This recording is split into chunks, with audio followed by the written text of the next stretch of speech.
Pinoy talakayan, kay Paski, kay Danny at kay Willie Juan. Pinoy talakayan, nakikinig ang buong sambayanan. Pinoy talakayan, kay Paski, kay Danny at kay Willie Juan. Pinoy talakayan, nakikinig ang buong sambayanan. Simula alas 4 hanggang alas 5, magbasa ka ng dyaryo, tumutok sa radyo, kasama ang tatlo sa araw ng linggo. Mga maaasahan na tunay na katoto. Kung meron kang issue at mga komento, kung meron katanungan, pwede kang magreklamo sa programang talagang number 1 sa estasyon na maaasahan.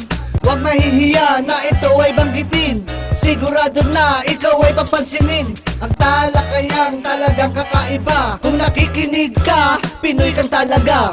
Pinoy talakayan, kay Paski, kay Danny at kay Willie Juan. Pinoy talakayan, nakikinig ang buong sambayanan. Pinoy talakayan, kay Paski, kay Danny at kay Willie Juan. Pinoy talakayan, nakikinig ang buong sambayanan. Ang ating gobyerno ay walang ginagawa, kaya ang kahirapan ay lalong lumalala. Kawawa naman ang lahat ng dukha na hanggang ngayon kahit isang tuka.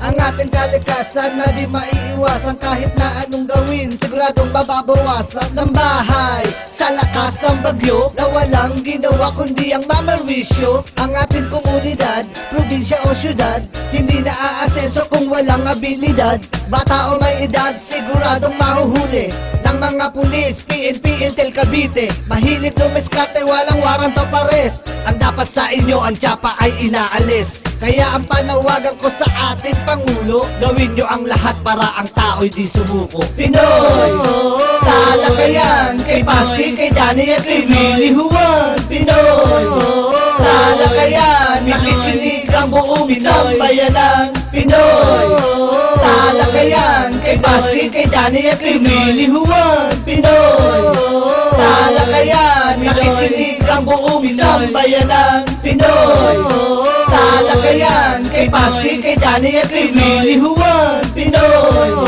talakayan, nakikinig ang buong sambayanan. Pinoy talakayan, kay Paski, kay Danny at kay Willie Juan. Pinoy talakayan, nakikinig ang buong sambayanan. Pinoy, Pinoy, Pinoy.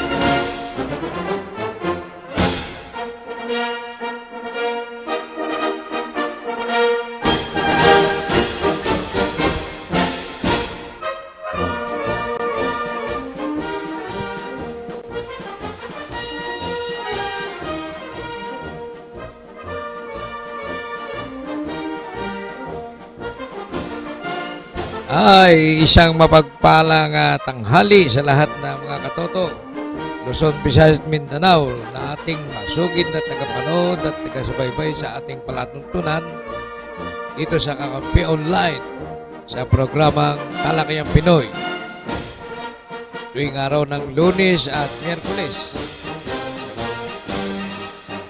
Naganap na ika-12 ng tanghali at hanggang ika-2 ng hapon. Yan po ay araw ng Lunes, mga katoto.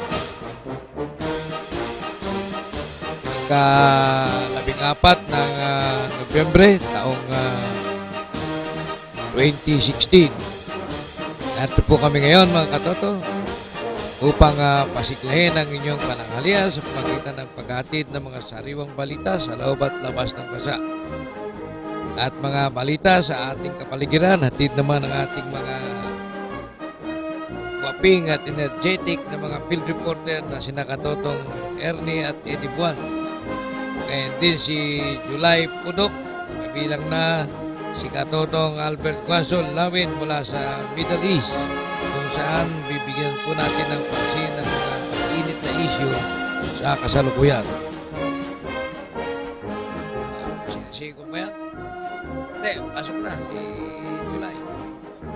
Si Erne, okay. Pasok ka, Toto.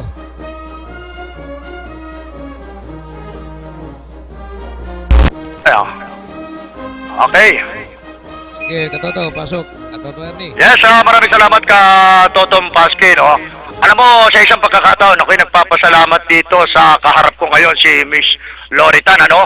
Bilang organizer ng nasabi sa may lugar ng Divisoria, Tabora, na kung saan ako'y nagpapasalamat sa kanya dahil in positive way, nais lang natin bigyan ng daan ng pasasalamat itong mga taong itinalaga rito para magsaayos itong nalalapit na tradisyon ng mga Kristyanismo at maging ang Pilipino-Muslim ay nakabahagi rin naman dito sa hanap buhay na ito, Kaptotong Paski. Pakilakas lang ang boses natin, ano? Okay. Ngayon Ito. bibigay ko ang linya ng komunikasyon Katotong Paski at nagbigay daan ng ating programang Talakayang Pinoy Kakampihan Line na ito po siya na pwede niyong tanungin kung paano sinasagawa ang tamang proseso sa isang responsibilidad na kayang-kaya naman tanganan ng bawat isa. Okay. Basta wag lang isasama damdamin, ano? Kaya tayo ngayon ay pinilit kong ma-invite ito in line of communication sapagkat isang malaking bagay na makarating naman sa ating Pangulong Mayor Joseph Estrada ang ginagampalan nitong tinatawag na Miss Lori Tan. Magandang hapon po sa inyo. Ito po bang isinasagawa ninyo si Katotong Paski po tsaka yung mga kapatid natin sa pamamahayag ay nasa linya po ng komunikasyon. Ito po siya Katotong Paski, tanungin niyo po siya. Lakas lang niyo po boses niyo. Okay. Hello, assalamualaikum. Maikum Sulay. Alaikum salam. Ako po si Lori Tan, organizer sa Andy Santos. Sino Namamahala po po ako ng vendor. Pakilala ka Ano po muna. ba itatanong nyo? Pakilala ka muna, Ako po si Lori Tan, namamahala, isa sa one of the organizer sa ating mga vending side dito sa in front and vicinity of Divisoria Mall. As of now, masaya yung mga tao, maayos, kapag na buhay, organized, walang gulo, laging merong mga marshal para ayusin yung mga maliit problema, yung nakakaharap sa mga kalsada, na mabuti naman na natutupad ng aming namamahala rito sa Divisoria sa ilalim ng ating mayor, Manila Mayor, Erap Estrada. Okay, ilan taon ka na bang Pangulo? Ikaw ba ang Pangulo ngayon dyan? Hindi, ako po ang isa sa marami pong namamahala dito sa Divisoria Mall at isa lang po ako sa mga maraming namamahala. Ibig Matagal na po ako. 40 years old na po ako, 18 pa lang po ako, na nagsimula na po kaming mag-ayos dito sa Divisoria. Ibig sabihin, Maraming mayor na po kaming dinaanan. matagal na kayong nagtitinda dyan sa Divisoria. Opo. Kami po yung dito sa mga bangketa, vending side, ganun po. Pwedeng makakuha yung cellphone number mo. Pwede po, nandito po. Ano number? Ano po ba yung binigay ko number? Wait lang po. 09 09 0995 95 06 06 30 30 90. 90. Opo. Ulitin ko 0995 Opo. 063 09 Zero. Kulang na isa. Zero yung uli po. Opo. 0995 Opo. 063 Zero. 090 Okay. Ah, 63090. Tama po. 11 numbers. Hindi, ulitin mo nga. 0995 Okay. 06 Okay. 30 30 90. Okay. 506 pala, 3090. Opo. Okay. Hindi ka ba namumuno sa isang vendor association dyan? Pero po, namamahala po ako sa MD Santos. Kahabaan po ng in front of Divisoria Mall. MB Santos. MD Santos, opo. Ano ito, yung 168? 168 ba yan? Hindi po. Divisoria Mall po. Mismo. Sikat din po ito, alam po, kailan lang po yung 168. Yung Divisoria Mall po yung nasunog. Diyan kayo sa may Pulgueras, gano'n. Pulgueras. Yung mismong Divisoria Market. Opo. Oo. Ngayon, saan ba yung lugar yung sinasabing magulo dyan na pagka umalis yung mga pulis na naglilinis, nagtatayo ulit ng mga pwesto? Hindi sa ngayon po, hindi po magagawa yung gawa po. Maaari po in-pass administration siguro po. Pero ngayon po, sa sobrang dami po ng police, coordination with the marshal and the barangay tanod of the different barangay area. So I think na lahat po ng situation is under control. Wala naman po mga ganun-ganon. Actually, pati po yung rate po ng mga kagaya po ng mga crime ng mga pagnanakaw or pickpocketing, dukot or hold up, wala na pong ganon. Sa sobrang dami po ng mga ng mga marshal sa pamumuno naman po yata yun ni Kagawad Sergio Lagamayo. Sa pamumuno po sa ilalim din po ni Consejero Dennis Arcoriza. At sa ilalim naman po ng pamumuno ng ating mahal na Mayor Era Estrada. Kaya naging maayos ang... Opo, wala po problema po. Hanapin ko lang po si Ernie Buan at ako'y magrereklamo. Kilala po ako sa pagrereklamo. Nung araw pa po kay Vic Salita, itanong niyo po ako. Pag may problema po kami, chairman, nirereklamo po namin. Hanggang po sa ere. Talaga po pinagsisigawan po namin niya kasi I believe na ang bawat tao may karapatan.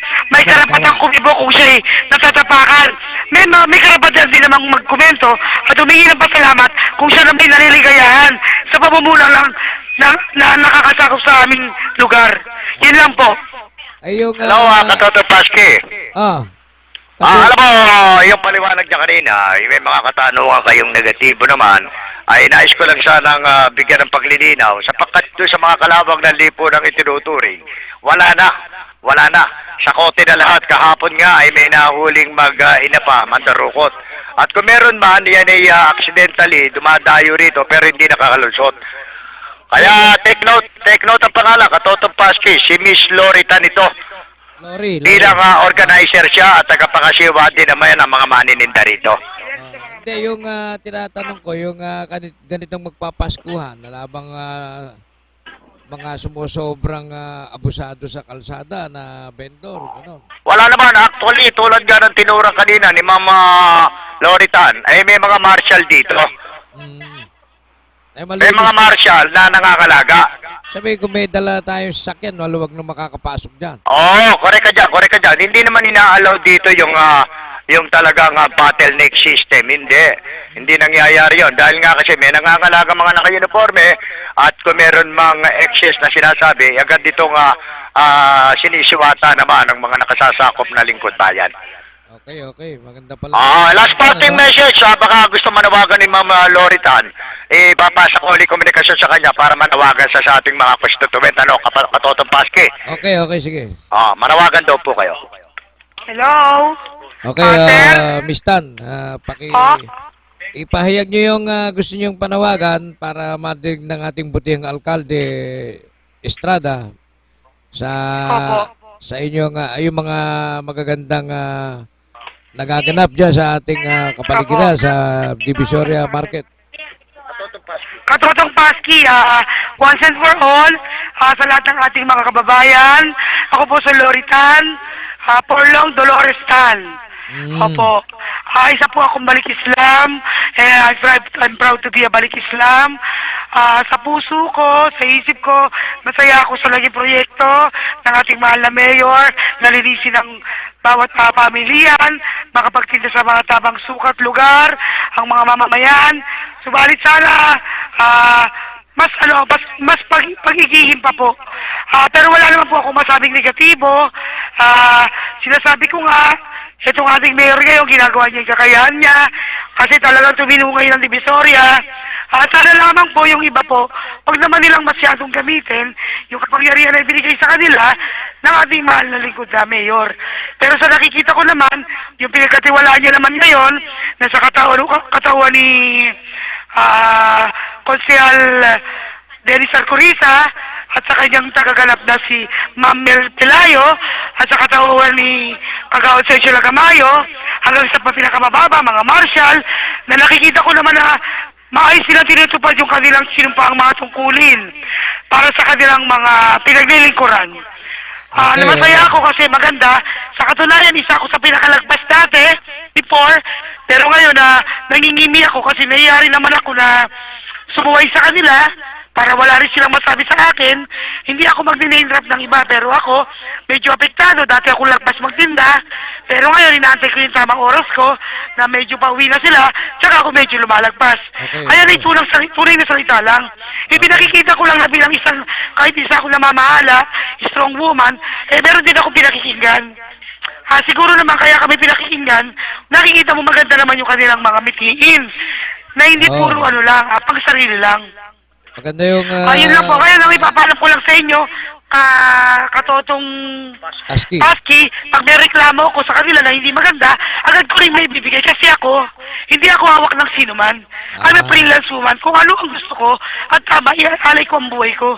Kahit doon lang ikamatay ko. Ang mahalaga, masawa tayong mga masasamang gawa.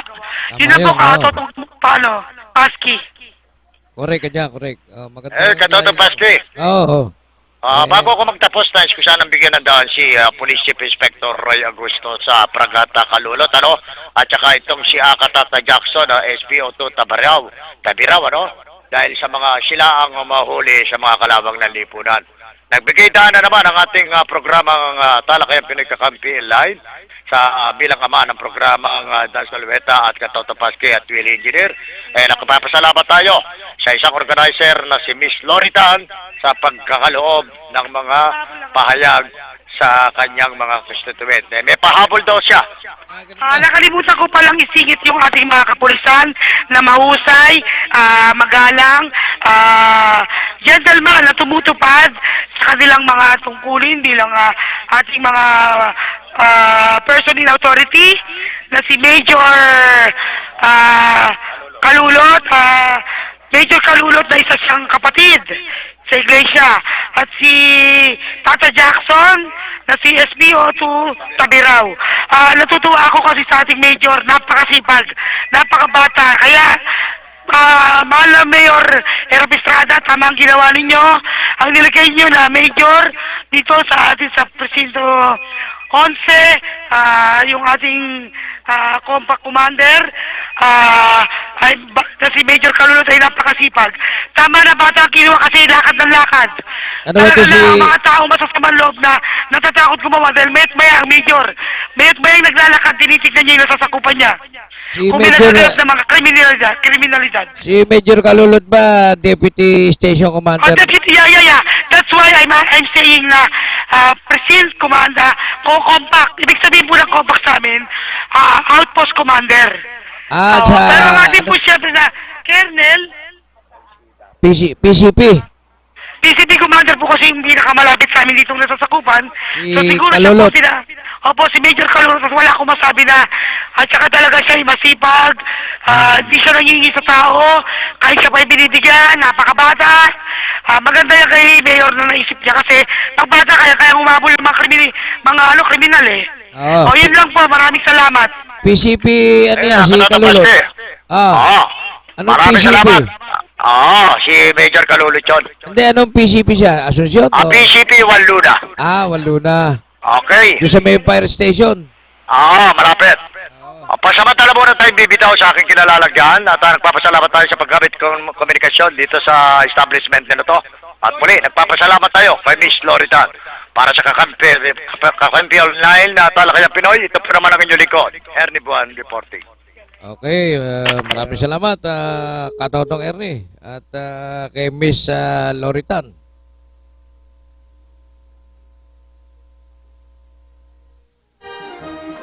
Yun po mga katoto, ang ating isa sa mga field reporter na may po dito sa atin sa Metro Manila. Meron may isang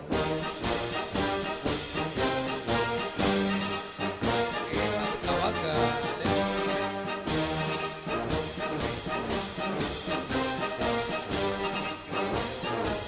nakakabay tayo ng mga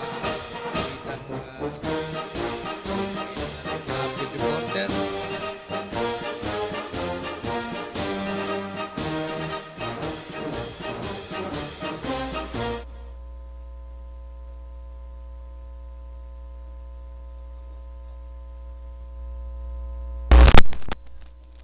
Sino ba to?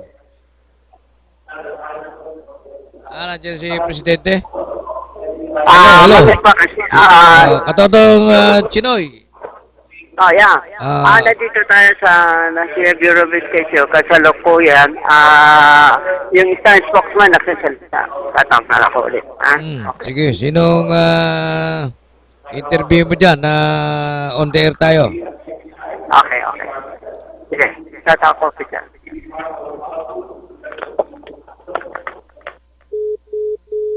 Katoto. Ha?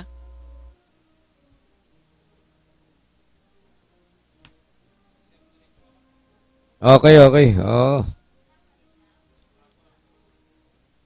Mga katoto, ito pong isang broadcaster natin ngayon na si Chinoy, nasa MBI po dahil nag-aabang po siya kay Pangulong Duterte upang ibalita yung nagaganap na inaugurasyon ng National Bureau of Investigation. Samantala, babalita po natin itong 5 chairman at 3 pa na naatiklo sa droga. Ayon sa PDEA, umaabot po sa 6 na opisyal ng barangay, isang dating municipal councilor at kasama nito na sinasabing high value targeted personalities ang naaresto ng pinagsanib na operatiba ng Philippine Drug Enforcement Agency or PDEA kasama ang mga local police at Philippine Army sa Pangasinan. Okay, Katoto. Yes, Paski at Willie. Alam mo, patuloy pa itong harapan ni Mayor Arthur Lopez na San Jose del Monte City. Bawat barangay, tuwing Lunes ay kanilang iniikutan to, no? Saan ay kanilang ipinakikita itong karaman tungkol sa mga proyekto ng bawat barangay. Lalo na yung kanilang unang palpo o unang bugso na kanilang panunungkulang bilang mayor at congresswoman na Mayor Arthur Lopez at Congresswoman Ida Lopez. So kanilang layunin upang malaman ang bawat barangay yung kanilang mga naitatanim sa bawat pamihin, yung mga grasyang ginagawa ng dalawang mag-asawa para patunay na sila yung isang tunay na lingkod bayan. Alam mo, Paski, Katoto at Willie, ito yung nakita ko palang na naging mayor na hindi naman sinasasumbang ko. Na sila yung umiikot araw-araw sa bawat barangay na walang puklat, no? Walang pinakikita nila sa bawat kanilang mga consequence. Na kanilang mga proyekto ay hindi sasawaan kapag nakikita naman nila lahat ng mga serbisyo publiko na ginagawa sa bawat barangay, ay kailangan malaman din mga barangay yung kanilang pagpuli bilang isang public service. Pero mga dito Katoto, yung mythical vision sa bawat barangay, naman hindi naman nawawala yan kahit sa inyong grupo sa Rotary na patuloy pa rin kayo nag-mission bilang area, no?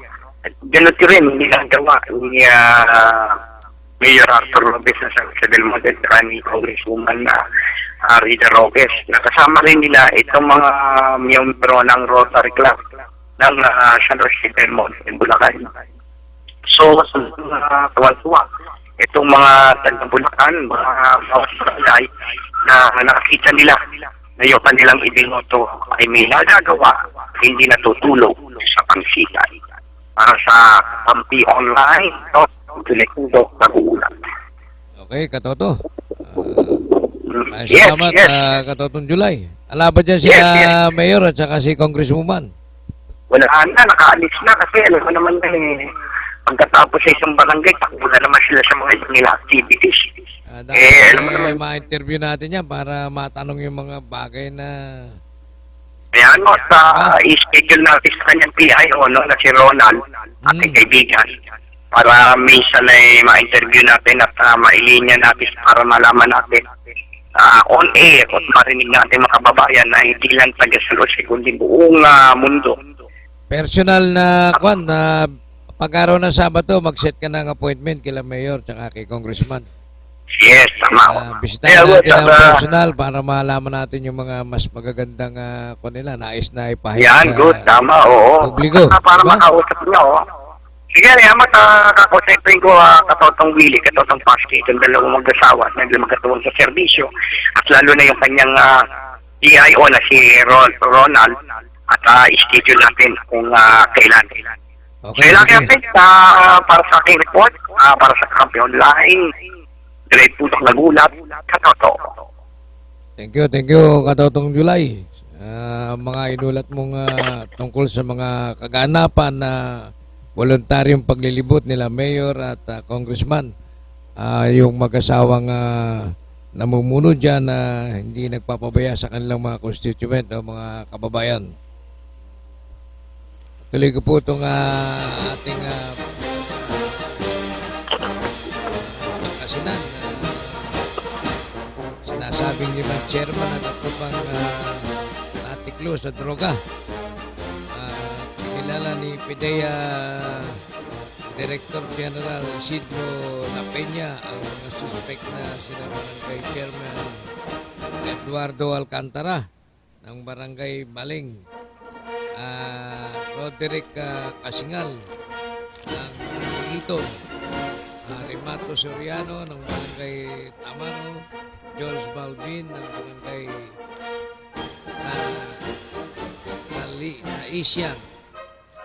Asian Sur at Gildo Matrigano ng Barangay San Gabriel. Samantala na aresto rin sina Kagawad Mark Mandarin ng Barangay Matimpek,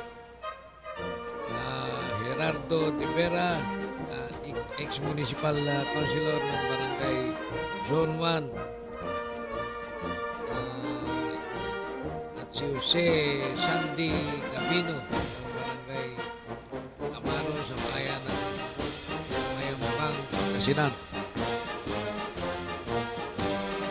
Samantalang may mga suspect na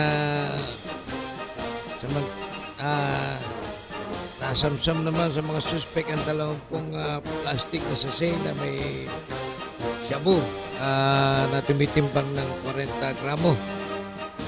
Dalawang rifle pistol, airsoft guns, isang kalibre pistol, kalibre 9mm pistol, mga bala at mga paraphernalia.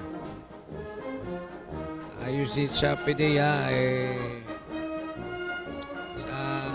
anim na naaresto ay ang mga drug personalities, the newest addition to the growing list of barangay officials who have been involved in the country's drug trade. Sa tala ng PIDEA mula sa Enero hanggang Oktubre 2, 2016, labing isang barangay chairman at 40 barangay kagawad ang naaresto dahil sa drug trade. Matindi pala sa Pangasinan.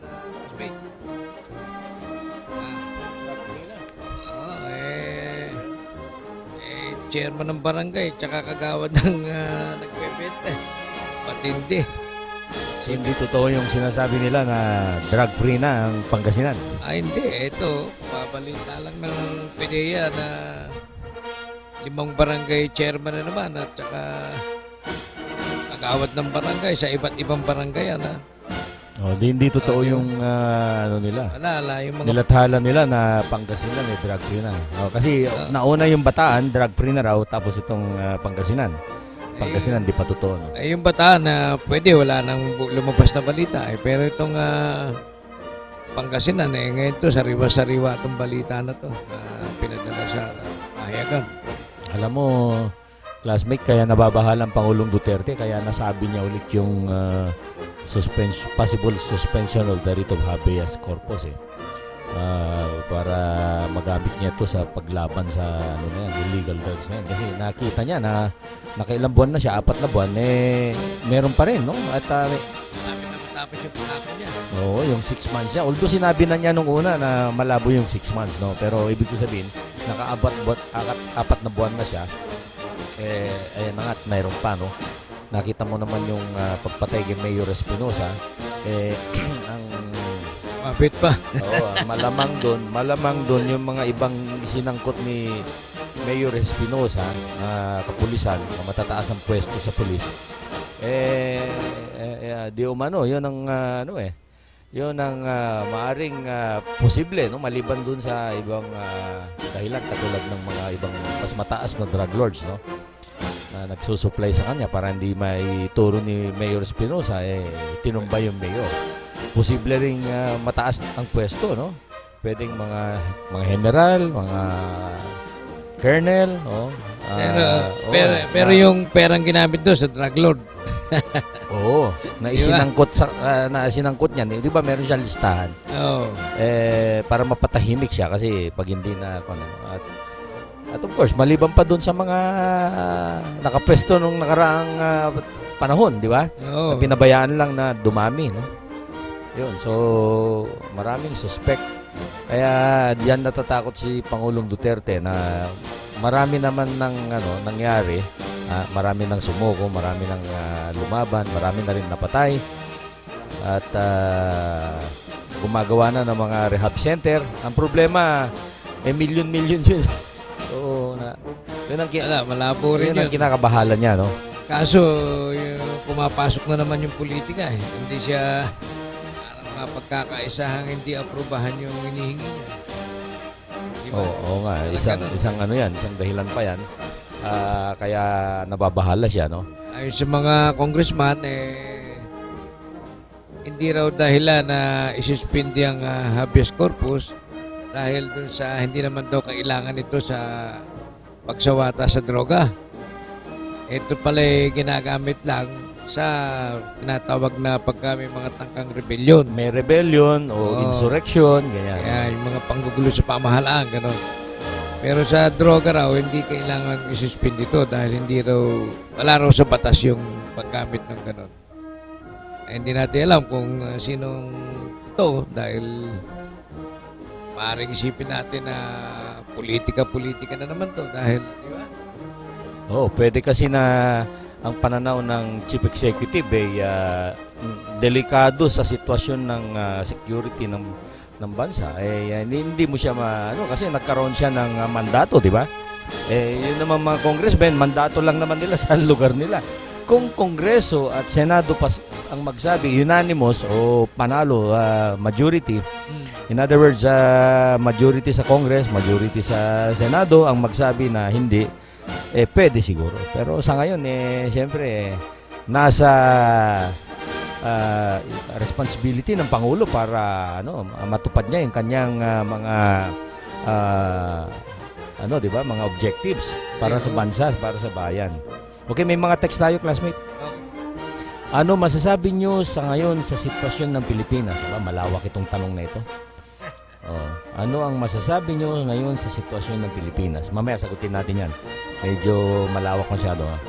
Kumusta po? Masaya ba ang Pasko natin? Wala na bang patayan sa mga susunod? Hindi matitigil yan kat may nahuhuling nasabi nga lumalaban kontra droga. Hindi basta ganun kadali. Kaya anyway, tama ka, classmate, hindi natin masagot yan. Pero ang masasabi natin dito sa patayan nito, mula maski nung wala pa yung Pangulong Duterte, meron na rin patayan nun, di ba? Oo. Ang napapatay nga lang doon, inosente. Nare-rape na lang, napapatay, di ba? At nadyadyaryo, yun. Ngayon naman, may napapatay na mga sangkot, di ba? Katulad yan, si Mayor Espinosa, at saka yung iba pang mga naging So, sa laki ng sinabi ng Pangulo na involved dito, narco-politics na nga, yung pagkapatay ni Espinosa, ibig sabihin merong nasa pwesto na o mataas na maaring nagpatumba sa kanya para hindi sila masangkot. Kaya posible, medyo tingin ko nangangalahati pa lang si Pangulong Duterte. Marami nang nag-surrender, pero sa 3 million na estimate niya, nasa 1 million pa lang yata yung nagsusurrender. So meron pang 2 million na maaring hindi sumusurrender. Yan. Sino yan?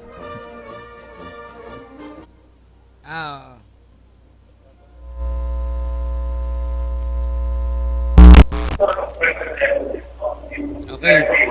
Ano pangalan to? Okay. Si Chinoy, Chinoy, Si Presidente Duterte muna ngayon, Spassky. Okay na ha? Pasok ko na ha? Okay. Okay. Si Presidente Duterte nakasalita ngayon. si President, sige. Okay na ha? Nadidinig niyo? Okay. Nagsasalita siya, nagtatalumpati sa inaugurasyon ng NBI. July, hindi marinig. Nawala.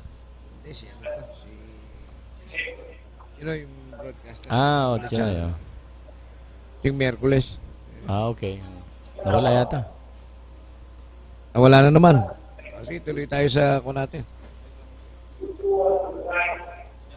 Meron, pero mahina, hindi marinig eh.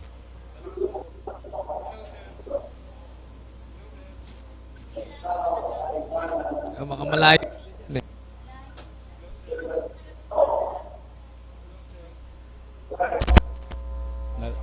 Naririnig mo yung background, pero ano. Anyway, so, ito pa isang tanong, classmate. Ano po ang habeas corpus? Ano pagkaalam mo niyan, classmate? Katawan ng tao to, di ba? Parang ito yata pag sinabi mong suspended ang writ of the habeas corpus medyo magiging ang military at kapulisan magiging mas maluwag sa kanila ang paghuli, no? Sa mga lumalabag sa magiging malaya sila na kung parang martial na yan eh. Mawawala na yung hindi na nila kailanganin ng search warrant. Warrant of arrest, no? Pagka nakita nila na kung na yan maaring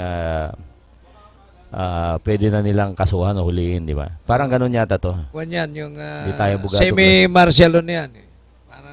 Ganun yan, semi-martial law, yung karapatan ng mga otoridad, sundalo at pulis, malaya na silang makapanghuli, makapang-aresto ng civilian o ng kriminal. Mga suspect or criminal. Ganun nung ginawa ni Marcos, di ba? Oo. Kaya tama rin yung nagsasabing ibang mga congressman na yan ang magiging daan para ibaba yung martial law. Kaya nangingilag silang aprubahan dahil baka magamit nga yung na yan na tuloy-tuloy na sa martial law. Yun ang nadinig ko sa paliwanag ng mga mambabatas. Classmate. Pero alam mo, sa bagong konstitusyon, sa konstitusyon natin na 1987, kailanganin ng 2/3 approval ng Congress tsaka Senate. Kaya nga. So, hindi basta-basta makalusot to, no? Maliban lang kung papayag ang, alam mo na, majority ng Senate, 2/3, at majority ng Congress. Parang ganun yata yan eh. So, hindi basta-basta rin hindi katulad ng lumang konstitusyon, yung 1935 Constitution, na merong imminent danger na, pag dineklara ng Presidente ng Pilipinas, yun na yun. Yeah. O hindi niya hingin yung Kongreso at Senado nun. Kaya dito sa 1987 Constitution, nilagay na ito, no? Kasi nga, nadala na nung una. Nadala nung panahon ni Marcos. Pero tandaan natin na yung kay... And we would like to see progressive laws that naman. could promote and enhance Ayon sa interview sa mga media. Pwede rin kung... alam ko yung live...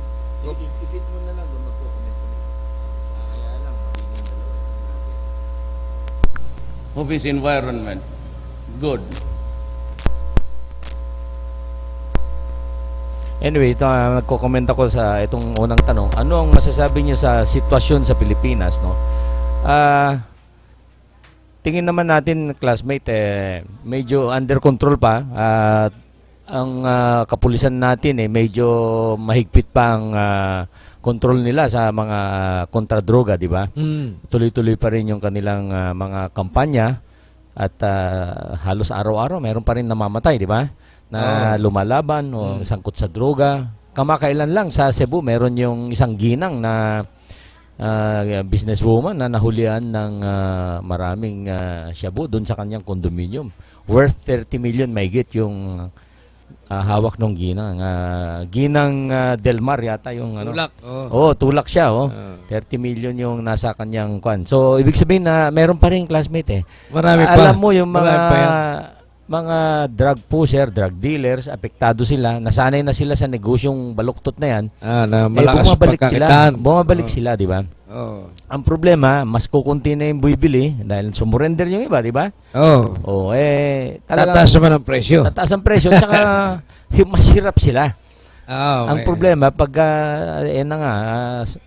nakakabaon na sila sa ano na yan, krimen na yan, Hindi na makaiwas. mahirapan na sila umatras yan. Yan ang kanya. Kaya karamihan sa kanila mapupunta talaga sa Sindikato no? Oo, maghanap ng paraan makapuslit hanggang sa mahuhuli sila. Ganyan ang nangyari eh. Kasi mas malaki ang kita nila ngayon dahil mataas ang benta. Kaya lang mahirap na maibenta dahil mainit nga. Mainit na. Di ba? At marami na sumurrender, nabawasan na yung kanilang buyers.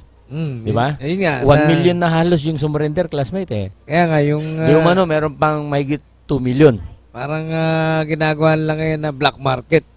Di ba? Okay, yun naman na tungkol sa corruption ng Pangulo versus laban niya sa corruption. Lagi naman siya nagpapaalala na yung mga nagpaplanong gumawa ng ganyan maaring maisumbong sila, maaring makasuhan sila, di ba? Di ba sabi niya sa Japan noon pag kami manghingi sa inyo, sabi niya doon sa mga OFW na magbabaksyon sampalin nyo at gumawa kayo ng eksena. O talagang tapos siguro sa mga opisyales ng syudad, no, mga sa mayor, no, sa kuhanan ng mayor's permit, building permit, kung ano-anong mga permit pa diyan, dapat ang ating mga kababayan maging magbago na, no. Hindi na pwede kung nagpapahiwatig ng lagayan yung mga nandiyan isumbong niyo na. Pwedeng i-text sa 8888 o tsaka isumbong sa 911, no. Pwede nang o kaya diretso sa ombudsman para matigil na yung mga korupsyon, no. Maganda lang siguro diyan. Tulungan mo yung nagpapatulong na tao at kung abutan ka ng kuswelo di bobo, hindi masama siguro yun dahil nakitang nakatulong ka. Pero hindi ka nanghihingi, di ba? Hindi ka nanghihingi dapat. Hindi ka nanghihingi. Yung talagang trabaho na sa Tulong, gobyerno na trabaho. mabilis na action, sabi nga ng Pangulo, 3 days tapos ma-process dapat yan. Mayor's permit, kung ano-anong mga permit na yan, building permit, electrical permit, sanitary permit, fire permit. Di ba? Dapat bilisan nila yan. At sino man dyan ang medyo babagal-bagal at kung ano-anong naghihingi na hindi naman makatuwiran, pwede silang may sumbong, di ba? Para matulungan ng Pangulo sa kanyang adikain. Kasi nakita natin sa mga darating na taon, classmate, bilyon-bilyon ang mga nakalinyang gagastusin para sa mga proyekto ng gobyerno. Infrastruktura, kalsada, tulay, MRT, no, nagsisimula na airport. Simula na. Kita mo naman, hindi katulad ng nakaraang panahon na tinitipid yung pera, iniipon sa bangko. Tapos yung pala gagastusin sa mga Napoles scam tsaka kung anong mga pidap dyan, di ba? Pero kuidaw tayo yung mga ibang barangay chairman matitinig pa rin sa pera-pera yan. May mga naalalaman ako diyang ibang barangay chairman na dahil wala nang project na ipa-improve o pagagawa sa barangay niya, nilalabas pa rin yung budget ng barangay. Yun ang kailangan ma-audit yun. Kasi kasabot dito yung yung auditor tsaka yung accounting ng city hall o bawat munisipyo. Nagkakaugnayan sila ng kontraktor Pero classmate, tandaan mo na meron na pinirma ng Pangulo na Freedom of Information Bill, FOI Bill, di ba? Although ito sa executive lang, pwedeng gamitin din kasi ng DILG, being DILG, under ng Pangulo yan, di ba? Pwede niyang gamitin din yan Kaya kung meron mga, mayor, o kapitan, o governor na basta hindi pa rin sumusunod dyan sa patakaran na yan, marami yan. May kalalagyan yung mga yan. Kasi yung Pangulo natin ngayon talagang walang yan. Basta kalaban, basta kurap yan o gumagawa dapat ng krimen. talagang may kalalagyan yan. Mahigpit nga si Pangulo pero dapat diktahan niya yung mga DILG, yan, mga ganyan. Para itong mga ibang makakapal pa mukha hanggang ngayon, katwiran nila, hindi naman sila mabubuko kasabot le contractor, kasabot le auditor, kasabot yung accounting ng City Hall. Mahirap nga silang mabuko pagka gano'n sa buwatan. Pero pagka yan, inimbestigahan na, binusisi yan, lalabas ang totoo niyan. Kasi sa ngayon, sa kasalukuyan, nakikita ko sa bawat barangay, nangyayari yan.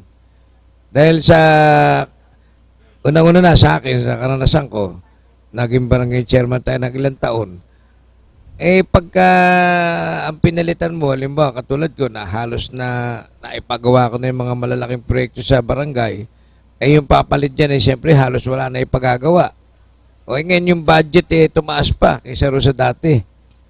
Paano ngayon yan? Kung tumaas na yung budget, wala na ipagagawa, di mas malaki pa yung kikitain nila pagka kinurap nila yung gobyerno, di ba?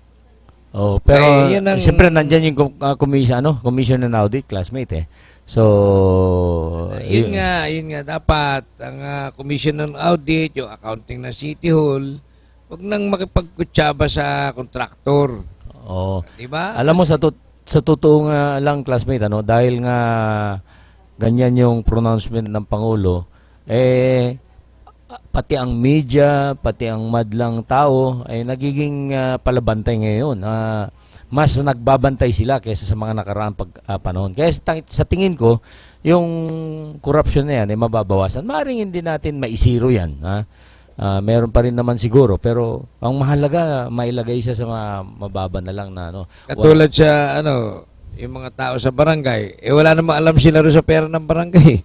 Hindi na nagkakaroon na, wala naman yung pag nagkaroon ng General Assembly kung tawagin, marami namang mga taga-barangay ang tamad umatin. Bisa nado doon, ayaw naman magtanong. Kaya kung minsan hindi mo rin masisisi yung gobyerno natin nung namumuno dahil kaya nga silang palusutan ng gumagawa na nga ng corruption, ayaw pa nilang tanongin yung pera kung saan napunta. Kasi ganyan ang tao sa barangay, papatawag ng General Assembly. Ang purpose ng General Assembly, yung pag-uulat ng barangay sa mamamayan. Pag nag-ulat, wala naman nagtatanong. Wala nga umusisa, ano ho ba yung mga pondong inilabas, saan ba ho napunta? Mga ganun sana, di ba? Oo. Ngayon, ang kontraktor naman, pag ginatungan yung chairman, sabihin, permahan nyo lang yan, tapos na, mailalabas na yung pera.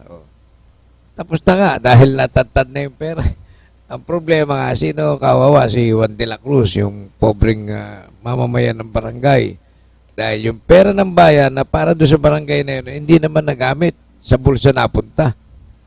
Kaya dapat talagang hindi naman sa kani-kanino tayo higpitan o imbestigahan itong mga bawat barangay, lalo na yung malalaki pondo. Kawawa naman talaga yung mamamayan dyan dahil yung tulad nga na sinabi ko, halos naipagawa ng lahat yung project na gustong ipagawa. Natural, yung papalit, wala na ipagagawa yan. Ang pera na ilalabas. Saan napupunta? Yun ang mga dapat na busisiin para matanggal, masuspindi o ipakulong yung mga magkakasabot na yan. Yan ang magkakasabot yan. Ang kawawa dyan, yung mga barangay kagawad na hindi makakibo pero nakapirma. Kaya pagka dinimanda yung chairman, kasama yung kagawad na ituturo ni chairman, nakapirma yan. Kaya yun ang kinakailangan maputol. Umiiral yan sa kasalukuyan. Hindi naman sila natatakot sa mga sinasabi ni Presidente. Kasi kung may takot sila, hindi sila gagawa ng ganon. Di ba? Kaya panawagan natin sa DILG o sa mga mayor ng lungsod ng Manila o munisipyo, busisiin nyo mabuti yung mga hawak nyong barangay dyan na mga chairman na wala namang proyekto nakukuha yung pera sa bangko.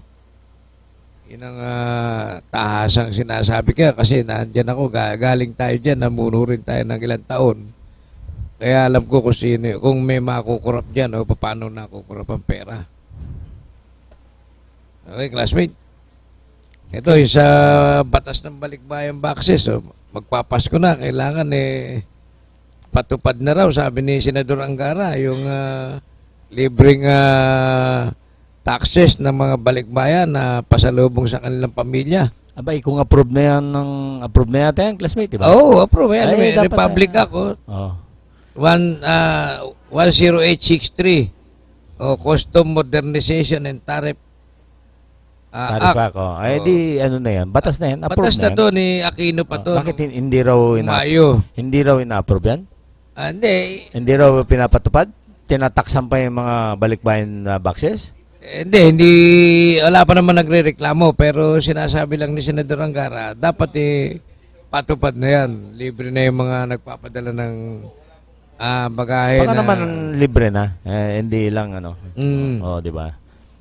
Ang pagandahan, sabi na ng Pangulong Duterte, pag kami manghingi dyan, ayaw niya, di ba? Hindi katulad nung nakaraang panahon na insensitive yung Pangulo, kaya ngayon yung Pangulo natin, kunting ano lang dyan, re-react siya kagad mabilis siya mag-react, di ba? Diyan ka bilib sa Pangulo natin. Hindi niya palalampasin. Mabilis siya mag-react. Tatlong ulit pala pwede magpadala yung mga OFW ng balikbayan boxes. Wag lang lalampas to sa 150,000. Kasi itong mga pagkakataong ito, pwedeng gamitin naman ng mga negosyante to. Di ba? Mga negosyante na gagamit ng mga balikbayan na sasabutin itong mga nagpapadala. Bahala na sila mag-usap nung nagpapadala. O itong mga, tama, yung nagpapadalang dapat nila sabutin dito para yung perang papadala rin sa balikbayan, pamimili, ang katutunguhan doon sa nangangapital dito sa Pilipinas. Kaya pwede rin mangyari yan. Ay, Classmate, pero diba? meron naman yatang kwan yan, classmate, di ba? Doon sa pinanggagalingan, chinecheck naman yun doon, di ba? Pag commercial quantity, hindi na pwede, di ba? Hindi, legal naman yun dahil may resibo, bibili, papangalan nga sa OFW, kaya walang buko. Hindi, pero ibig kong sabihin, kung hanggang 3 box mo, di ba? Hindi, Yung- 3 padala. 3 padala. Oo. Ay, give it to the advantage of the benefit of the OFW na yan. Ang nakakatakot kasi kung container van yung pinapadala. Yun nga lang. Oo. Container van, yun, hindi binabayaran ng tax o understated ang tax. Yun ang sobrang laki, di ba? Pero kung balikbayan box lang yan, maski punuhin mo pa yan ng mga maliit na halaga yun. Bigyan mo na lang sa benefit ng OFW yun. Pwede na yun. Anyway, so ano pang bagong balita dyan? Yung pagpapatakbo ng paggamit sa Bataan Nuclear Plant, ang gusto ng Pangulong Duterte, pag-aralan na. Parang nagbigay siya ng go signal kay Secretary Cossy na pag-aralan na yan. At ang mag-aaral yan, yung mga scientists, mga nuclear engineers, no? Hindi pwede na magkukomento lang dyan, mga pari, yung hindi eksperto. No? Katulad yung isang congressman, ang sabi niya, tandaan nyo yung Chernobyl at saka yung Fukushima. Hindi niya alam na itong Chernobyl at saka Fukushima, mga lumang modelong nuclear ito. Kumbaga first generation nuclear. Etong nandyan sa ating Bataan, sa Morong Bataan, advanced second generation na modelo. Very advanced ito. Ang kasabayan nito sa Korea, marami nang nabili ang Korea, 25 na. Sa Brazil, marami na rin. Sa Slovenia, marami na rin. Lahat itong bansa na nakasabayan ng Pilipinas noong 1980s na bumili ng Westinghouse Nuclear Power Plant ay puro asensado na, classmate Lalo-lalo na yung South Korea na yan. Grabe, nagsimula siya sa isa lang na in order. Ngayon meron na siyang 25 nuclear power plant. Kaya naman tignan mo ang anilang ekonomiya. Malayo na abot na ng South Korea. Of course, meron pa rin silang corruption. Tingnan mo di ba? Nagrereklamo ngayon yung mga Koreano. Nagrereklamo sila dahil doon sa Billion, ang laki pala. malaki yan. Ang problema lang yan, 1986 na modelong nuclear yan. Maski sabihin kong advanced sa second generation. Alam mo ba na ngayon meron ng mga fourth generation nuclear power plant? Kumbaga, ibig kong sabihin, Sa tagal nito kung meron kang modelo ng Mercedes na 1986 versus yung modelo ng 2016, malayo na. Di ba, classmate? Oo. Pero, wag naman yung unang modelo ng pinakaluma. No? Kasi yun yung Chernobyl at saka yun yung Fukushima. Kaya pumalpak yung Fukushima at saka Chernobyl dahil sila yung pinakaunang nuclear power plant na design. Hindi sila, malayo pa sila sa perfecto. Pero palagi ko, yung modelo nito kahit na luma, improve na siguro yan dahil... Hindi. Itong atin, second generation yan. Advanced Oo. second generation. So, malayo na siya dun sa first generation. Oo. Safe na yan. Oo. Sabi ko nga sa'yo, ganyan yung binili ng Korea na dumami na siya from isa lang, 25 na nasa South Korea. Brazil, ganun na rin. At wala pang nangyayari. Pero yung Fukushima, yun yung mga pinakauna. Lumang modelo. Dapat ang lesson dyan, lahat ng old model, yung first generation, hindi mo na dapat gamitin. Pinag-iisipan mo na kung paano mo siya palitan, tanggalin. Kung konti lang ang depresya na magagasta, di yung bago na, di ba? Parang bumibili ka lang ng second hand yan. Pero anyway, alam mo kasi itong nuclear, wala siyang sinusunog na fossil fuel, na gasolina, coal, uling, o kaya gas. Wala siya, kaya ibig sabihin, sa climate change, classmate, hindi siya nakakadagdag ng sobrang init, yung kanyang init galing sa fusion ng nuclear, meron din, pero contain siya dun sa loob ng nuclear reactor. Kaya maganda siya, pero kung akong tatanungin mo, mas gusto ko pa rin yung mga renewable, yung sun, yung solar, yung wind, ocean, di ba? Yung hydro, tubig, yan. At saka yung ocean, ang tawag nito, geothermal. Yan. Kasi yung mga yan, natural sila. Nanggagaling sila sa... tubig. Walang gastos ang gobyerno. Ganun ba? Walang gastos yung fuel. Di ba? Sa fuel. Kasi yung hydro, basta pag umulan, ipunin mo lang sa kabundukan yung tubig ulan, may magamit ka para sa hydro. Di ba? Yung geothermal naman, medyo... mag-ukay nga lang at bubutas ka sa lupa para makuha mo yung mainit na tubig dun sa ilalim ng lupa o steam, di ba? Yan. Yung sun, talagang solar, 21 million na bahay sa Pilipinas, pag yan, nilagyan mo lahat ng solar panel yan, puro kuryente na tayo, di ba? Of course, marami nagsasabi, itong solar daw, pang-araw lang. Sa gabi, wala. Di ba? Siyempre, wala sinag Walang pero sikat. Pero alam mo, classmate, ang technology ngayon, baterya. Diba? Pwede mo namang katulad yung ating cellphone, di ba? Kasi may baterya mga cellphone natin, nagagamit natin maski anong oras. So, yun ang magiging direksyon ng solar. Dapat itong gobyerno natin at mga pribado, yung mga NGCP, lahat ng mag-i-invest sila sa paglalagay ng mga baterya. Malalaking baterya. Para yung sinag ng araw, sa araw, ay may i-save mo siya doon sa baterya. Para sa gabi, medyo tipid-tipid ka lang, may magagamit ka na sa ilaw mo bago ka matulog, di ba? Pang ilaw. Electric fan siguro. Kung medyo malaki-laki ang baterya mo, di pwede rin hanggang alas 12 ang aircon kung kaya ng ano mo, pera mo, di ba? Tulog ka na para. ang kagandahan kasi nitong solar, classmate, ganyan wala ka ring bibilin na energy, di ba? Yun lang, solar panel bibili mo. Sa ngayon, 3 hanggang 5 taon, bawi mo na yung investment mo. Kailan natin pupunta si Alcusi? Ikaw, classmate. Planuhin natin para... kailangan tawagan ko na, mag-appointment na. Naka-ready naman yung ating presentation doon para makumbinsin natin siya na dapat solar maghanap siya ng paraan para solar ang kanyang... baka maabol natin ng Pasko, di maligayang Pasko tayo na.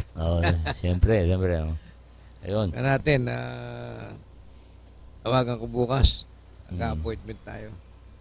At ang linggo to, baka pwedeng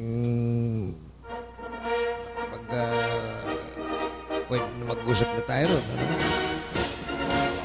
Ano pa bagong balita dyan kasi? Alam mo, hanggang ngayon hindi makamove on yung mga supporters ni Hillary Clinton, no? Apat na araw na silang nagrereklamo. Ayaw pa upuin, ano? Oo. Ba't kaya ganun? Parang dito nun sa bansa natin, panalo na si Pangulong Digong, itong mga kakontra niya, hindi pa makamove on, no? Ganun eh. Oh. Hindi naman kasi lupit doon. Talagang doon talagang ayaw talagang magpapwesto.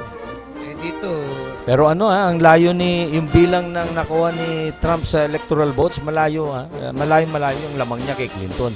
Yun lang, yung popular vote nila, nakalamang si Hillary Clinton ng 200,000 votes. kaya yung mga gunggong doon ayaw pa pumayag na mapwesto. Legal naman yung halalan. Oh, legal naman. At May bilis classmate. Bilib ka sa bilis ng bilang, ano? Yung pala doon, ang Araw style lang doon. Pag pindot mo na palang binoto mo doon sa machine, counting sa voting machine. Oh. Pag pinindot mo, kunyari, President Trump, nakapasok na yung bilang mo doon. Hindi nga lang naipapublish, pero nabilang na. Kaya pag pindot mo, Trump, kung sino Vice President ni Trump, yun na rin na naiboto mo. Tapos, sa Senador naman, pindot ka lang ng pindot, kung pangalan. Total na Ang bilis, kagad. oh. Mabilis nga. Pero mo, oras lang yun. Tayo, shading pa, no? Kaya araw. No? Linggo. So, ibig sabihin ng ginamit nila, puro touch, yan, touch screen. Andyan yung screen mo na malaki, kunyari, andyan yung pangalan ni Trump, Clinton, gano'n. So, pindot-pindot ka na lang Pagkatapos mo ng Pangulo, susunod yung linya ng mga senador, congressman, o automatic nabibilang na sa loob ng mga computer. Ganon kabilis. Kaya tuloy, pag natapos na pag sinarahan na yung botohan, may nabilang na. Lamang. Ang galing talaga. Dapat ganon na rin ang system natin, no? Basta wala lang dayaan. Parehong side, meron ng kanyang auditor sa kwan. Hindi yung katulad ng panahon nung... Ay, wala na. Basta parehong side, merong representative dun sa pag-develop ng kanyang software, no? Oh. Yung anong nakalagay sa loob na program, di ba? Ayun. So, ayan, napakabilis. Wala nang away-away, no? Yung hindi commercial muna tayo kaya yung merienda time ng commercial natin.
Ang bawat subo ay kay sarap, bawat higop nyo'y malalasap.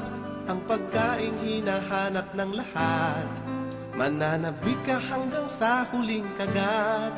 Wala kang bitin, rice all you can, parang fiesta ang treat sa atin. Laging bago ang lahat ng ihahain, chicken inasal ang sarap kainin. Mang inasal ang paborito ko, paborito mo, paborito nyo. Mang inasal ang gustong gusto ko,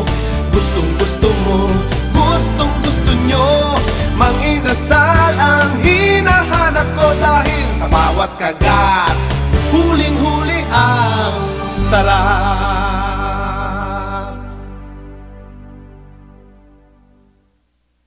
My love is sweet, My love is right, my love is smooth. I'm in the mood.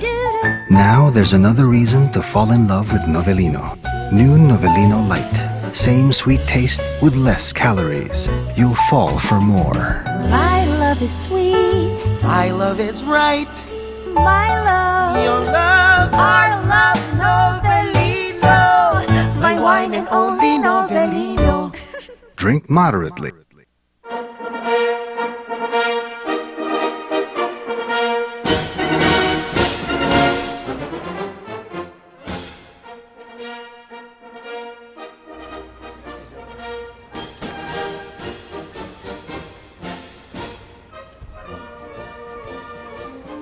Mga katoto, ang Bernes Lechon po ay super sarap.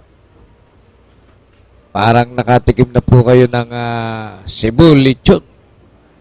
Ang lasa po ay parehong-pareho at masasabi natin walang kolesterol dahil parang baboy damo po ito. Yung manipis lang ang konting-konti lang ang taba niya. Hindi katulad ng mga ibang lechon na makakapalang taba. Kaya tuwing may mga okasyon o handaan, lalo ngayong Paskuhan, huwag kalimutan mag-order lang po sa Bernes Lechon. Tumawag lang po sa 0928-735-4919 0928-735-4919 or 986-4116 986-4116 Bernes Lechon.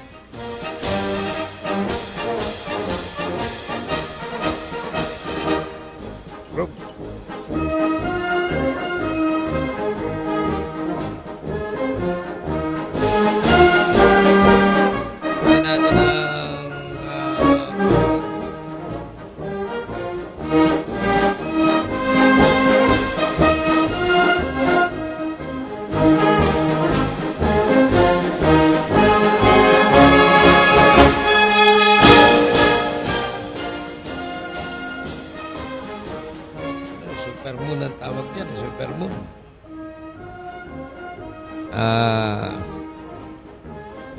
Meron po tayong magaganap mamayang hapon alas 6 ng gabi. Ito pong nangyari po itong Supermoon na mapapanood natin ang paglabas niya mamayang gabi na lalapit sa ating Earth o sa mundo. Kung kaya ang itsura niya ay talagang malaki, malayo doon sa nakikita natin pangkaraniwan ng mataas ang buwan na maliit. Pero ito po, mamayang gabi, makikita natin siyang talagang supermoon nga ang tawag ng mga scientist natin. At mayroon siyang salitang perigee. Salitang Grego po ito, yung perigee. Yung peri, ang ibig sabihin ay malapit. At itong G, yung mundo natin, yung Earth. Kaya ang scientific name niya yung perigee. Yung peri, ang ibig po sabihin, year o malapit. Lumapit, lumalapit. At ang G, ayun po ang Earth na sinasabi.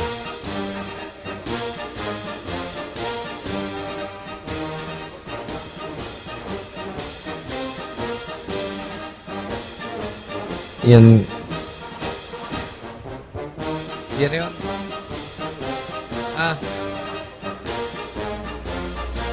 Oo.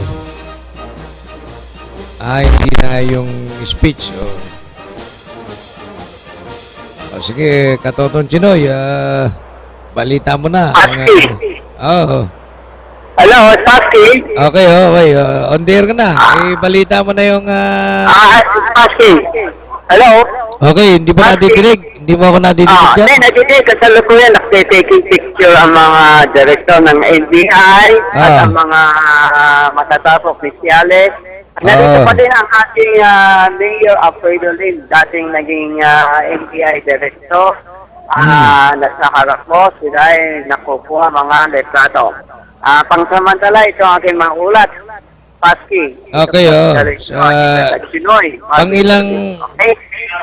Pangilang anniversary ng MBI yan? Hello? Yeah, Paski? Pangilang anibersaryo ng MBI? Kasalukuyan, nag-taking picture ang mga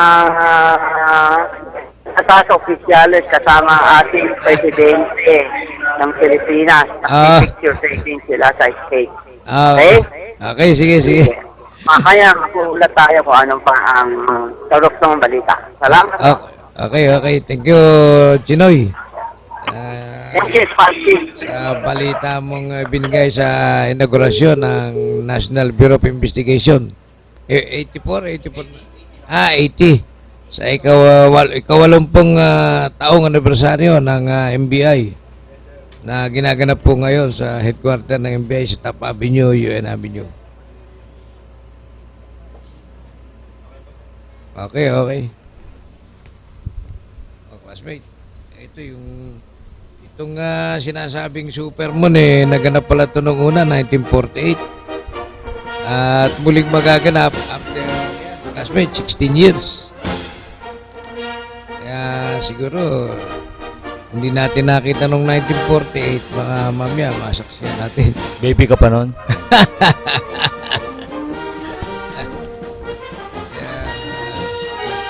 Magandang experiensya. Kasi lalo sa mga kabataan, sana manood kayo mamaya.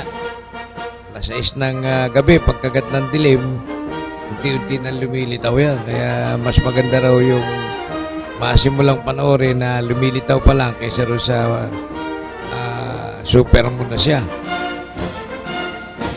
Okay, classmate, ano pa ang iba natin ka?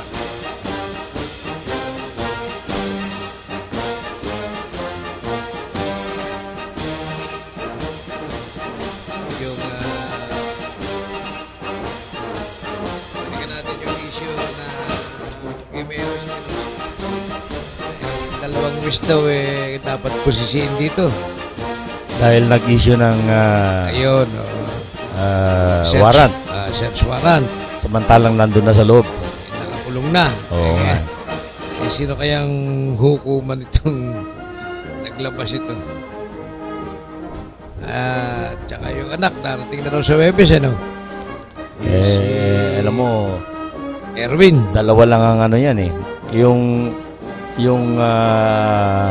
kung sino sa mga drug lords na mas mataas kay Erwin. Oo.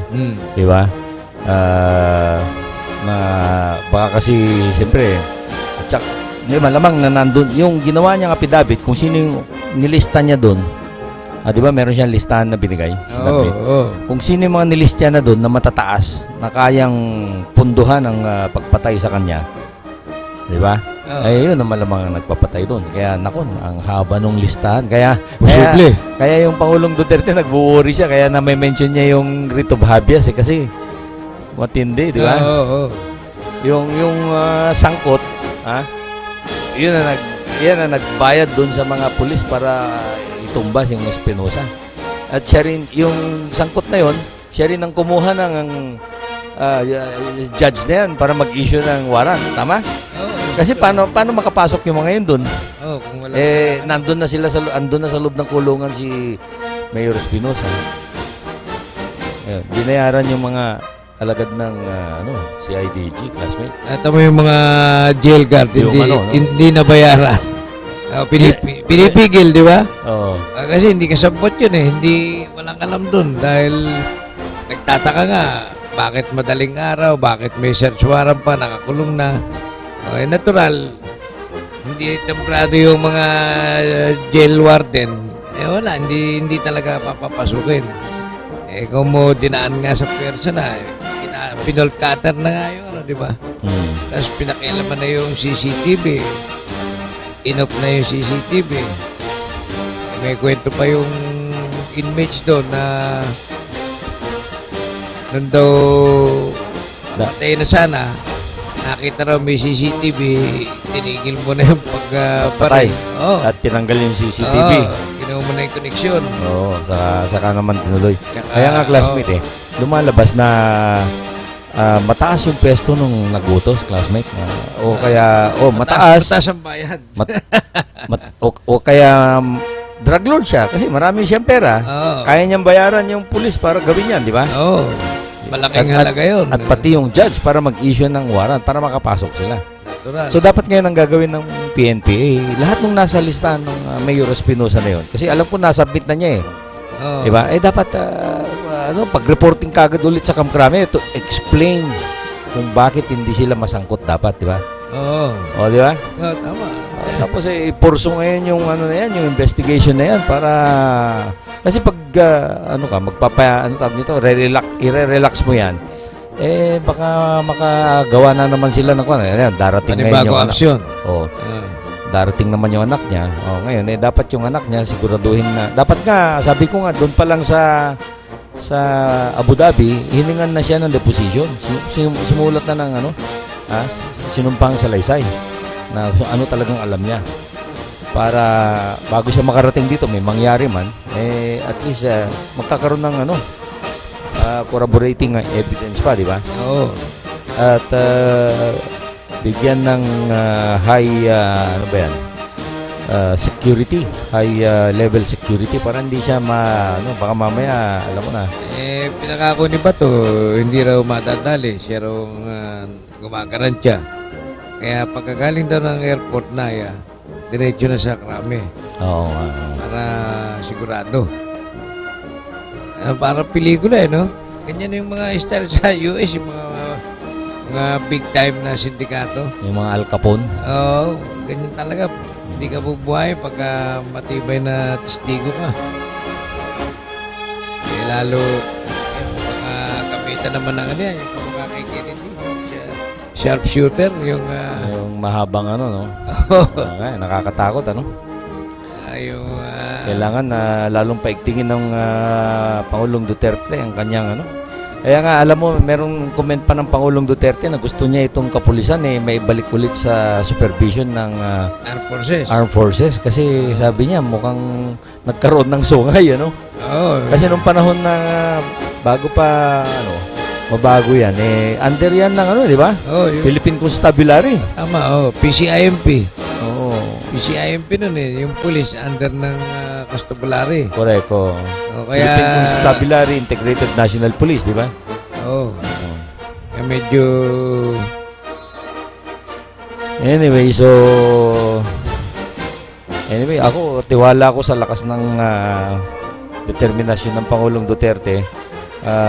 Alam niya talaga yung problema, kailangan matalo niya itong mga kriminal na ito para mabago na yung sistema. July ulit. July. July. Paski! Okay, katoto. Kasalukuyot, umalis na ang ating presidente natin, tapos na ang program natin. Analis ang ating mayor din ng Manila. Congratulations Mayor Lim. Umalis na din sila kasi medyo mahaba ang oras na tatapos. At kasalukuyan ang ating witness si Aguirre may magsasalita. Okay? Okay. Sige ka muna, ha? Mga dating direktor. Kasi unless hindi yan gumawa, so hindi pa official yan. Kaya if you the NBI was a MOA, memorandum of agreement with AMLA, who could release officially such document. Pero malaki. You think it would help for the reason with the AMLA? Definitely. Ngayon, kasi ngayon nakafile na ang cases. Kaya walang reason ng AMLA not to give information by the NBI. Dapat hindi tayo nahihirapan siya. Yung unang ginawa nila yung una lang ang kompleto, yung pangalawa, yung first request, nasagot yun. But yung second request, hindi lahat. Marami. pero wala kang in-expect doon. Hindi naman lalagay ni Senator De Lima yung kung kahit kasi yun. Hindi naman lalagay sa kanyang pangalan. So, dapat ito pwede exactly what to do sa action that well, siyempre, tungkol yan din sa mga evidence against drug protectors, against drug syndicates. Malaking pera niyan. Katulad yan, sinasabi ko noon ng panganay. Sinasabi ko sa inyo, hindi lang billions. It was proven that it is true. How do you know that there are billions laundered money in the bank? Bibigyan ng buwan. Bibigyan ng amla. Sir, how do you know? Before asking amla na, you know what to do. How do you know what to do? Talaga naman din lang doon tayo titigin eh. And there are people who are telling us na ganun talaga kalalaki. Although in an official capacity. I think well, the first part is the president of the last part. Sounds like they're going to need at the very least a thorough study of the hindi, ganun naman si Presidente eh. Nahilig siya sa hyperbole. Para pag pinalaki niya, just to warn these people not to stop their illegal activity. Otherwise, he's going to, pag tumating na yun, if you force it, sabi mong ganyan, if you first me to do it, then do it. But of course, under circumstances, lay down na constitution. Kaya especially for this behavior problem, kailangan niyan dalawa eh. There is either the invasion or rebellion. Of course, wala namang invasion. Ngayon, yung rebellion, depende yan. Kasi kung referring to Abuja, I don't think that there is rebellion. But kasi para mag-rebel ka, magkaroon ng rebellion, dapat group ng ANPN ay dapat mayroong territory. Pero itong Abuja, wala naman. Tago-tago, palipat-lipat ka. But ang may rebellion, may elect. Kasi meron silang talagang territory. So we are talking with the ML in short, walang eminent na sumugot. Words hindi pa, so malabo sa yung pag-direct yung ano sa I think, yung masasabi ko yan, that's the way the president talks. Inawal mo yung pag-niya. So it's up to you. Kayo magpatuloy niyan because pag nagpatuloy kayo dyan, then I might be forced to declare this is special of the privileges of the Rito. Patulad yan ang ginawa nung kanya nung droga eh. During all the time we were in the campaign trail, palaging yan ang ginasabi ni President Duterte. Pero at that time, hindi ko niya alam yun during the campaign na ganyan pala kalala ang droga. Ngayon lamang atin nalalaman. Siya mismo nagsabi. Hindi pala kalala ang droga. What did that justify, sir? Considering being widespread, that justify by yung drug lawless niya. Nag-declare na siya ng lawless ng lawlessness, state of lawlessness, di ba? But it's only with respect to drugs. But of course, nandun din yung bombing ng tao. But by themselves, hindi pa maaaring ang justify ng at this time. Hindi, yung Espinosa na lang, pagkamatay lang sa Mayor. Yeah, that it might be given to the NBI, considering that the IDG people are so, pagdating na dito sa baka, siyempre, pag-uusapan namin ng NBI at ng PNP, yung bato. But the President has said that posibleng gano'n.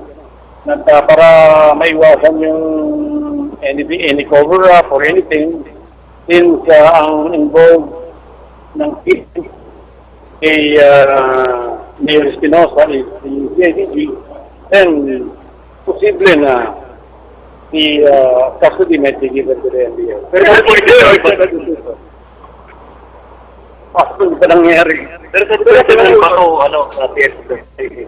that thing that was before. And actually, I wrote a letter to General. I wrote already a letter to General Bato, telling him that the NBI is ready to assist in the detention of Erwin Espinosa. And when the President told me that, sabi ko si Chief Santigira. From the ES, sir. Hindi ko mabilis. From the ES, sir, saan dadalhin? That is from the Siguro, muna sa siguro. Kasi hindi naman maaaring mag-change magkaroon ng agreement sa transit eh. Dapat siguro, dadalhin muna sa Custodial Center. Final quantity, sir. Ayaw pa kasi eh. Sinabi ko na sa inyo eh. Sa letter, nagkausap ba kayo ni General Bato? Hindi pa sumasip General Bato kasi General Bato, when he wrote that letter, was I think in Malaysia. So may sabihin na po kayo. Yung succeeding action, pala ng 5-man panel. Baka naman sabihin ng 5-man panel, dinigit ka na ano siya. O baka sabihin ni Sento de Lima, nagpapaplikit na naman kami. Last sir, dun sa kay Mayor Espinosa po, may action po. Kuha na lahat ng NBI. Nagkausap kami ni Chief Kiran na halos lahat ng mga statements nakuha nila. And the only remaining thing is a formal preparation of the report. I don't know, but Sir, CCTV, sir.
Ay, nagpapabati nga pala yung na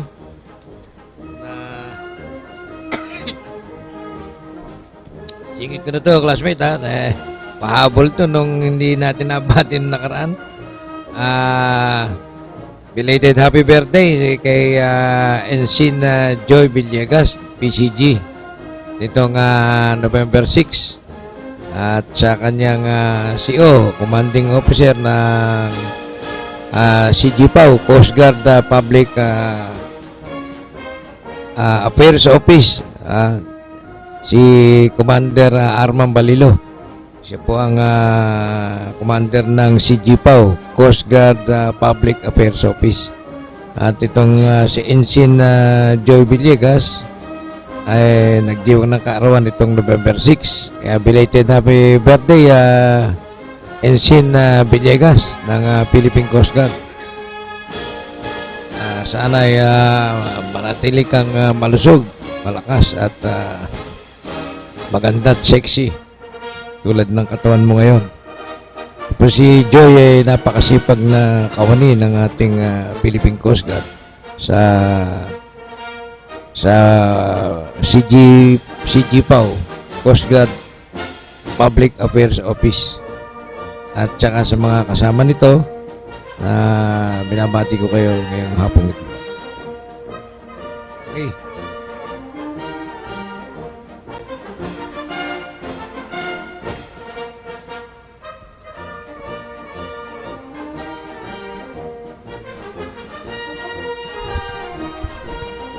Okay, so bati rin ako, classmate. Binabati ko yung mga kasama natin sa Rotary Club of Pasig North na pinamumunuan ng aming presidenteng si President Andy Fernando at ang aming district governor na si Governor Jojo Lorenzo. So ayan, tuloy-tuloy yung huling project ng club yung anti-drug campaign sa isang eskwelahan dyan sa Pasig, no? At of course ang Pugadlawin din ay tinabati natin yung grupo ng Pugadlawin sa Quirino District na magkakaroon ng weekly meeting ulit bukas dyan sa Rosario, Pasig, no? Ang aming presidente si Lawin Nick Kendangan o Lawin Hayes. Yan. So ang aming national president si Lawin Coco Ariar na nagmumula sa Pugadlawin, Lucena. At of course binabati natin yung mga kasapi ng Pugadlawin Tuguegarao na walang tigil sa pagtulong sa mga nasalanta ng Bagyong Lawin, no? Si Super Typhoon Lawin, alam niyo, nalipad yung maraming mga bubong ng mga bahay dyan sa Peña Blanca, Cagayan. Kaya tuloy-tuloy ang pagtulong nitong mga kasapi na. Of course, nagpadala rin ng mga tulong ang mga kasapi ng Pugadlawin Calamba, Lucena. Of course, yung chapter namin at yung Pugadlawin San Pedro, Pugadlawin Balayan at iba pang mga chapter sa Metro Manila, no? Nagpadala sila ng mga tulong doon, pati na yung Pugadlawin Ilocos, Pugadlawin Isabela, Pugadlawin Vizcaya, Pugadlawin Metro Angeles at mga iba pa. Ayan. Okay, classmate, oras na ba? Binabati ko rin ng nung Sabado nga pala, nakadalo tayo bilang district officer sa sa TRF, yung The Rotary Foundation. No? Nako, marami bang nai-raise nyo ng pundo na dollar? Ang laki. Bilib nga ako sa mga tropa eh. Merong nagbigay ng 30,000, merong pinakamababa 10,000. Yan po, talagang maraming mayayaman dyan sa Rotary. Sa Manila, no? Kaya nga yung Manila District, ha? Mga major donor. Isa na nga yung kumpare ko doon na nagbigay ng 30,000. Si Governor Yuyek, Ernest Yuyek. Pinakamalaki yung binigay no. Nako, mayaman yun, no? Siya yung congratulations sa mga Rotarians ng Manila District, 3810. 3810. District 3810. District 3810 na pinamumunuan po ng aming classmate na si District Governor Ernest Yuyek. Tagumpay naman pong nairaos ito sa Sofitel Hotel nitong Sabado. Diamond Hotel pala. Diamond Hotel, yung palang gaganapin naman sa amin sa grupo ng mga presidente namin na President 101. Sa December 1 naman kami sa Sofitel Hotel. Yung lahat po ng mga naging pangulo ng Rotary Club noong 2005 hanggang 2006. Yan po yung President 101, yung grupo natin. Binabati ko ang lahat, ang ating mga kasama sa Rotary Club, District 3810, sa naganap na tagumpay na pinagdiwang ang The Rotary Foundation noong Sabado po sa Diamond Hotel. Congratulations Governor, District Governor Ernest Yuyek. Matatag yung samahan natin at patuloy na nakaganap sa mga anumang tulong na hinaing ng ating mga kababayan, partikular na sa mga nagaganap na trahedya tulad ng super bagyong Lawin. Nakatulong din po ang Philippine Coast Guard Auxiliary, ang grupo po namin sa 104 Auxiliary Squadron dito po sa sinasabing Super Typhoon Lawin, at nakapagpadala rin po kami ng mga tulong dyan mula po sa Philippine Coast Guard Auxiliary. Binabati rin natin ang ating mga kaibigan, mga nagdiriwang at nakalipas na nagdiwang ng kanilang mga karawan. Okay, classmate. Len. Okay na. Sige.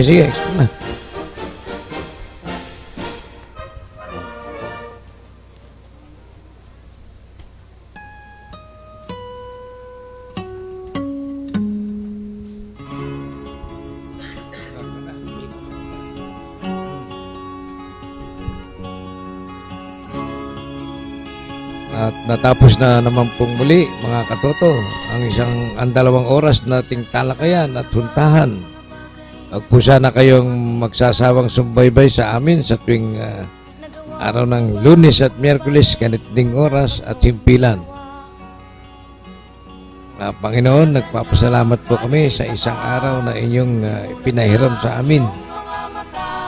Maraming salamat po sa mga biyaya at buhay na ipinagkaloob niyo sa amin sa araw-araw. Pag po sana kayong magsasawang patawarin ng aming mga kasalanan. Maraming salamat po sa inyong patuloy na pagmamahal, pangunawa, pagtulong at paggabay sa amin. Nawa po ay basbasan niyo po ang aming programang ito upang kami patuloy na nakapaglilingkod sa inyo at sa aming kapwa. Ang lahat po ng papuri at pasalamat ay sa inyo. Ito ang aming samo at dalangin sa pangalan ng inyong anak na si Jesus. Sa pamagitan po ng Inang Birheng Maria. Amen. Lunes po ngayon mga katoto. Mag-ingat po tayo sa ating paroroonan at paglalakad sa ating mga pinatutunguhan. Ingat lang po mga katoto. God bless us always. Ito ang inyong kaibigan, Katotong Paski Natividad, na nagpapaalala na tayong lahat ay pantay-pantay sa batas ng Diyos at ng tao. Ipaglaban ng matuwid, walang tagumpay na makakamtan kung hindi pagsusumikapan. Ito na po yung lingkod, Engineer Willie. Pagpatuloy natin ang wagas sa paglilingkod sa ating kapwa at ang Panginoon ang bahalang magpalikat. At Panginoon, tinataas namin ang Pangulong Duterte para sana po siya palakasin mo, pasiglahin at bigyan mo siya ng mas malawak pang katalinuhan at kakayahan para lalo niya mapagbuti ang aming bansa, Panginoon. Sa ngalan ng ating magaling na at masipag na technical engineer na si Katotong Allen Soto, hanggang sa susunod na bukas, magkita-kita po at magkarinigan tayo.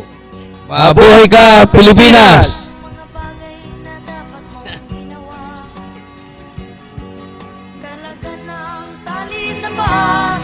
Imulat ng iyong mga mata. Kay sarap ng buhay, lalo na't alam mo kung saan papunta. Kay sarap ng buhay, lalo na't alam mo kung saan papunta.